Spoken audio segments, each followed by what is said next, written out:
एक बार एक व्यक्ति अपने काम से लौटकर घर आया और साथ में पनीर लाया और अपनी पत्नी को कहा कि आज मेरे लिए बढ़िया पनीर की सब्जी बनाना, क्योंकि आज मैंने बहुत काम किया है और मुझे बहुत ज्यादा भूख लगी है और मुझे कुछ बहुत अच्छा खाना है। उसकी पत्नी कमरे से बाहर आई और पनीर लिया और कहा कि बिल्कुल, आप हाथ पैर धोकर तैयार हो जाए, मैं आपके लिए बहुत ही स्वादिष्ट सा खाना बनाती हूँ। वो व्यक्ति फ्रेश हो गया और टीवी देखने लगा और इंतजार करने लगा सब्जी के बनने का, ताकि वो उसे कहा सके। किचन से बहुत अच्छी खुशबू आ रही थी। वो व्यक्ति बस सोच रहा था कि जल्दी से खाना बन जाए ताकि मैं अपनी भूख को मिटा सकूं। लगभग 1 घंटे के बाद खाना बनकर तैयार हो गया। स्वादिष्ट सा भोजन। अब खाना लगने ही वाला था कि उस व्यक्ति ने अपनी पत्नी से पूछा कि खाने में नींबू है कि नहीं, क्योंकि मुझे पनीर की सब्जी में नींबू डालकर खाना है। लेकिन पत्नी ने कहा कि नींबू तो खत्म हो गए, आपसे कहा था लेकिन आप भूल गए। व्यक्ति ने अपनी पत्नी से कहा कि रुको रुको, अभी खाना मत लगाओ, क्योंकि नींबू के बिना खाने में बिल्कुल मजा नहीं आएगा। तो मैं अभी गया और अभी नींबू लेकर आया।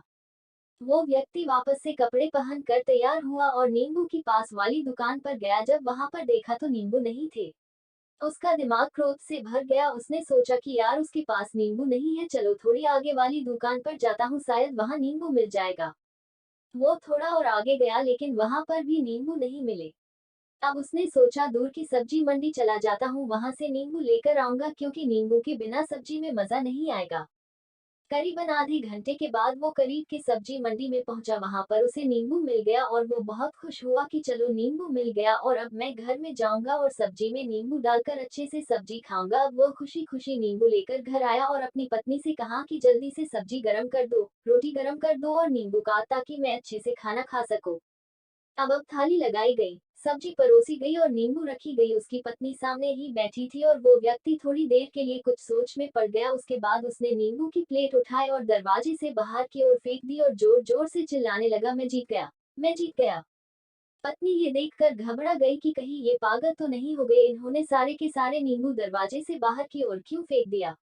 उस पत्नी ने उस व्यक्ति पर चिल्लाया और कहा कि आप पागल हो गए हैं, अभी तो इतनी देर तक नींबू के बारे में पूछ रहे थे और अभी जब नींबू घर पर ले आए और खाने बैठ गए तो आपने इन नींबुओं को दरवाजे से बाहर फेंक दिया और अब चिल्ला रहे हो कि मैं जीत गया, मैं जीत गया। पत्नी पूछी, आप किस चीज में जीत गए, हुआ क्या। अब व्यक्ति खुशी खुशी बैठ गया और अपनी पत्नी से कहा, आप भी बैठो, इत्मीनान रखो, बताता हूँ कि क्या हुआ।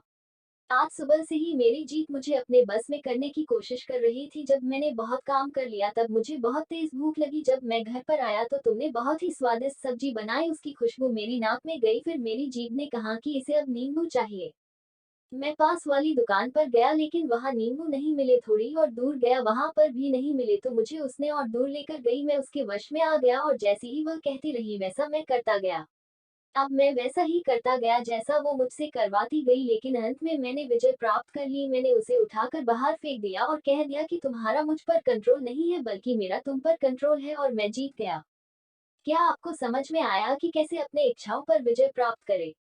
कई बार लोगों को शराब पीने की आदत लग जाती है और उस चक्कर में वो भटकते रहते हैं। यदि एक जगह नहीं मिलती तो दूसरी जगह जाए हैं, दूसरी जगह नहीं मिलती तो तीसरी जगह जाते हैं। और अक्सर युवाओं के साथ ऐसा जरूर होता है कि वो शराब पीने के लिए बैठते हैं, सारी शराब खत्म हो जाती है।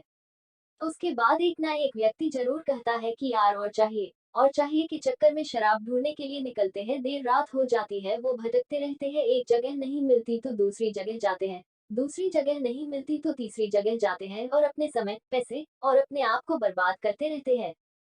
यदि आपने अपनी इंद्रियों पर विजय प्राप्त नहीं किया तो आप ही नींबू की खोज में सिर्फ भटकते ही रहेंगे और हमेशा परेशान रहेंगे। इसीलिए अपनी इंद्रियों पर काबू पाए और अपनी जीवन को खुशी खुशी बिताए।